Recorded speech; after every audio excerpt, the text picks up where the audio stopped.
안녕하세요. 3월 19일 금요일 한절 한 끼. 오늘 본문은 마태복음 24장 29절부터 35절까지입니다. 예수님은 제자들에게 예루살렘 성전이 무너질 것과 앞으로 닥칠 큰 환난에 대해서 계속 말씀하십니다.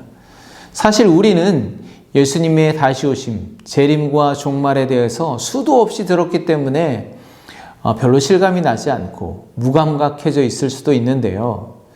그러나 분명한 것은 지금도 우리 주변에는 말세의 징조들이 나타나고 있다는 것입니다. 오늘은 2000년 전에 예수님께서 제자들에게 하셨던 그 말씀, 예루살렘이 멸망하고 또 앞으로 닥칠 큰 환난, 그 말씀들을 어떻게 지금 우리의 현실 가운데 적용하고 하나님의 뜻을 깨달을 수 있을지 그 은혜를 잠시 나눠보고자 합니다. 먼저 29절과 30절 말씀을 보겠습니다. 그날 환난 후에 즉시 해가 어두워지며 달이 빛을 내지 아니하며 별들이 하늘에서 떨어지며 하늘의 권능들이 흔들리리라. 그때 인자의 징조가 하늘에서 보이겠고 그때에 땅의 모든 족속들이 통곡하며 그들이 인자가 구름을 타고 능력과 큰 영광으로 오는 것을 보리라. 아멘. 예수님은 마지막 때 재림하실 때 어떤 일이 일어날지 분명히 말씀해 주십니다. 방금 읽었던 말씀에 보리라는 단어가 2번 등장하죠. 그때 인자의 징조가 하늘에서 보이리라. 그런데 해가 어두워지고 달이 빛을 잃고 별들이 하늘에서 떨어지는, 한마디로 하늘이 빛을 잃을 것이다 말씀하십니다.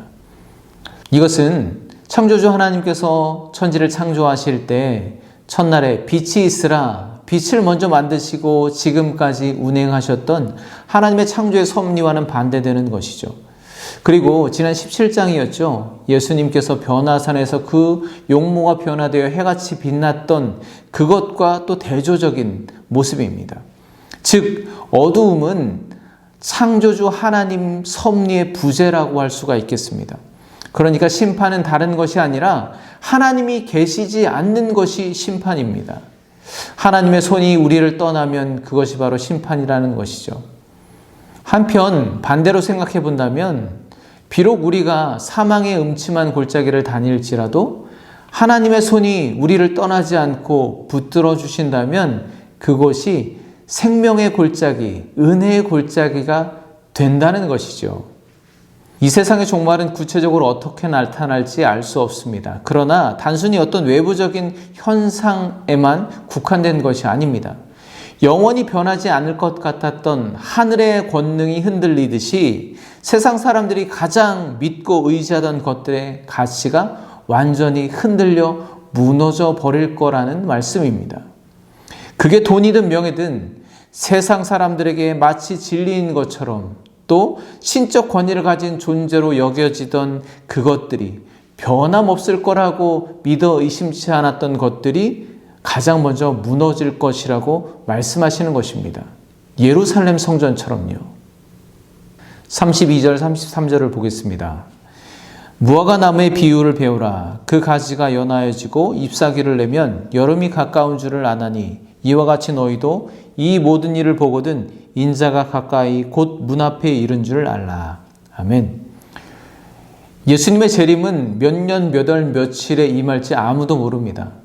그러나 오늘 예수님의 말씀을 듣고 있는 제자들이라면, 그리고 이 마태복음 성경을 읽고 있는 그리스도인들이라면 그때를 분별할 줄 알아야 합니다.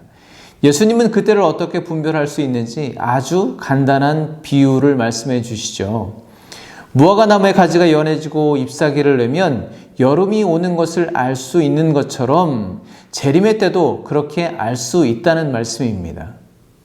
여러분은 올해 봄, 여름, 가을, 겨울이 몇 월 며칠에 시작되는지 아시나요? 구체적으로는 아무도 모릅니다. 그러나 한편 누구나 알 수 있습니다. 지난 월요일에 안양천을 걷다 보니까 나무에 새순이 돋고 들꽃들이 피었더라고요. 그래서 저는 이미 봄이 왔구나 알 수 있었던 거죠. 그처럼 우리는 재림의 정확한 때는 몰라도 시대의 변화와 징조를 통해서 그날이 가까웠음을 분명히 인지할 수 있다는 것입니다. 그 징조는 지금도 나타나고 있습니다. 예수님이 말씀하신 말세의 징조는 예루살렘 성전이 함락되었던 시기부터 우리가 살아가는 지금 이 시대까지 지속적으로 나타나고 있기 때문에 우리는 예수님께서 미리 알려주신 말씀을 통해서 그때를 잘 분별하여 소망으로 준비해야 합니다. 그런데 말세를 준비해야 한다고 하니까 자꾸 잘못된 종말론을 따르는 이단들이 생겨납니다. 그들은 예수님이 오실 날짜를 구체적으로 계산해서 시한부 종말론을 주장하기도 합니다. 아니면 언제일지는 모르지만 곧 예수님이 오신다는 그 불안과 두려움을 조장해서 사람들을 한 곳에 모아놓고 정해진 숫자 그 인원에 들지 않으면은 심판을 당한다고 그렇게 겁을 주기도 합니다. 하나같이 가정과 직장은 내팽겨치고 오직 잘못된 진리만을 따라가고 있죠. 그러나 종말론적 신앙은 그렇게 막연한 불안과 두려움으로 미래를 준비하는 것이 아니라 오히려 소망을 가지고 현재 나에게 주어진 삶을 온전히 살아내고 믿음으로 지켜내는 것입니다. 천지는 없어질지언정 내 말은 없어지지 아니하리라. 세상은 없어지더라도 예수님의 말씀은 변함이 없다는 것입니다. 그러면 그 변함없는 예수님의 말씀은 무엇인가요? 세상 끝날에 반드시 오시겠다는 약속입니다. 그렇다면 여러분, 주님이 반드시 오시겠다는 말씀은 여러분에게 두려운 심판의 음성으로 들리시나요? 아니면 간절히 기다려지는 소망의 약속인가요? 물론 소망의 약속으로 믿고 싶습니다. 그렇지만 그렇게 믿고 싶다고 해서 믿는다고 해서 실제 그렇게 되는 것은 아닐 수가 있습니다. 예수님께서 지난 며칠째 강조하시는 중요한 것이 있죠. 지금 내가 말씀 안에서 이 시대를 온전히 분별하며 잘 살아내고 있는지 그것으로 결정된다는 것입니다. 우리가 할 것은 그렇게 말씀 안에서 있는 그 자리에서 믿음을 잘 지켜내며 온전히 살아내는 것입니다. 그 이후의 것들은 하나님께서 다 하실 것입니다. 31절을 보면 그가 큰 나팔 소리와 함께 천사들을 보내리니 그들이 그의 택하신 자들을 하늘 이 끝에서 저 끝까지 사방에서 모으리라. 아멘. 하나님은 당신이 택한 자들이 어디에 있든 어떤 상황 가운데 있든 천사들을 명령하여 세상 이 끝에서 저 끝까지 다 찾아내어 주께로 돌아오게 할 것이라고 약속하고 계십니다.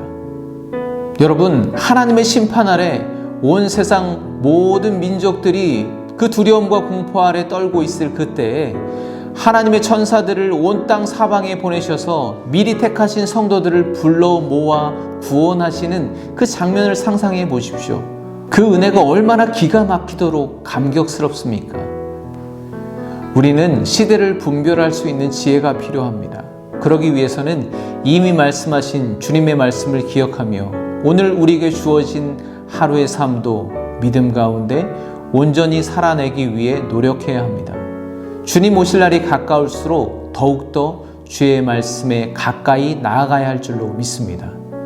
오늘도 말씀 안에 믿음을 지키고 있는 여러분들을 찾아내어 구원의 은혜를 허락하실 그 주님을 의지하는 복된 하루 되시기를 간절히 축복합니다. 감사합니다. 평안하십시오.